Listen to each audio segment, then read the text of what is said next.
Saboodiyoo tana ganda kana keessaa sin jirtu onlaayina kanarraa sin jirtu ajaa'ib miidiyaa jeetiin yuutuuba seenetti barreessa.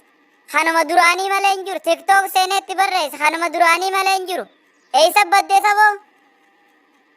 Aboo ani dhiyoo tana biyyarraan deddeemu jira. Waa hinjimaa keenyaatu na dhibdeetuma.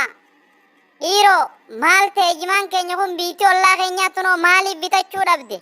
Jeetiin akkana deddeemu jira. Nin dhiise onlaayinaa isa akkasittiin Sumaalee dhaqee Jibuutii, Keeniyaa fi kana hundaa'uu dhaqee gaggaafadhee dhufe.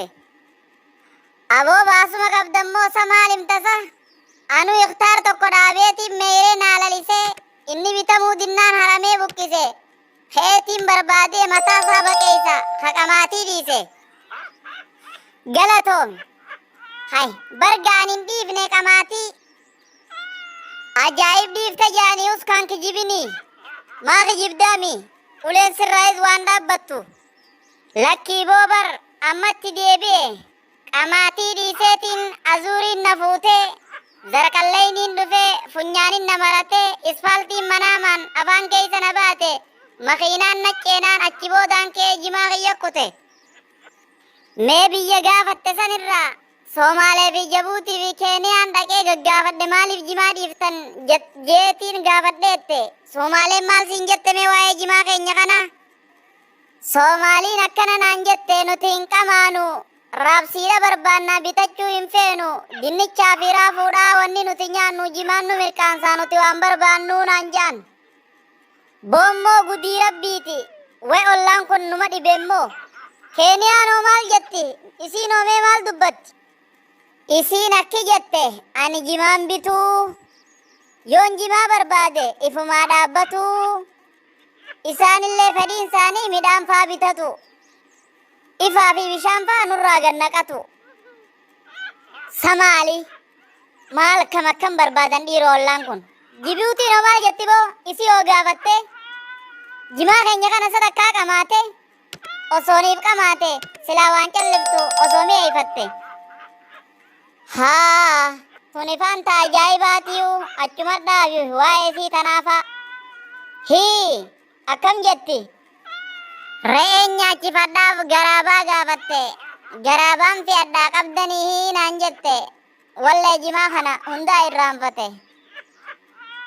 Ish abashoo walgeessa hundi kam godhattiin je. Wayi.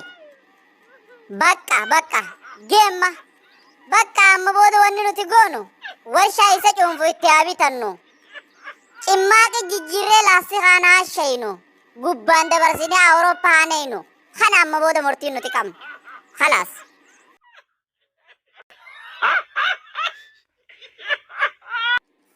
Aboo ajaa'ibarra maal taate ejjisi diimatte. Ni aarte moo warra namaanii wal lolte. Jimaanis rakishee humnaa ol qamaate. Duraanuu halkan ni kakatta. Arra ni mirqaante. Wadaa jarraan bule boo ijji tanaaf na diimatti. Tanaan na mirqaansa. Mirqaanaa hidhii tana hundaan na xirrisaa bar. Duuba maal dalaguu deemtamma waan mirqaana kanatti baatu. Waa takka dalaguun deemummaan tana dalagaa waan garre. Taayetumaan xiqqoo ifiin haasa'ee rabbitti haasaa malee. Aboo beekimmoo mirqaannee taa'uu mii takkaa dalagachuu diinagdee guddisuuf tooftaa jijjiirrachuu hasibboonuu fadhee irraan tarkaanfachuu riskii rabbii hedduu wanni galii galchuu. Dhiifadhu tana na jajina duraanuu isan beeyna jimaa babbareedaa namaaf hin raabsitan. Farshoo fi araqee namaani kadhattan magaalaa bareedaa naman geessitanii nyaata babbareedaa ifumaaf nyaattanii. Gaarii ifin godhin akkatti. Aboo meera gayi. Isa warra jimaa qamoo kanaatu bara akka tokko wanni kana isan goonuufi haasawa haasoytan namarraan calliftan. Silkii yoo dawwaltan namarraan cufattan. Isinii dawwalan nama jalaan kaaftan. Ganama haraara halkan ni mirqaantan. Ganama ni loltan halkan mataa martan.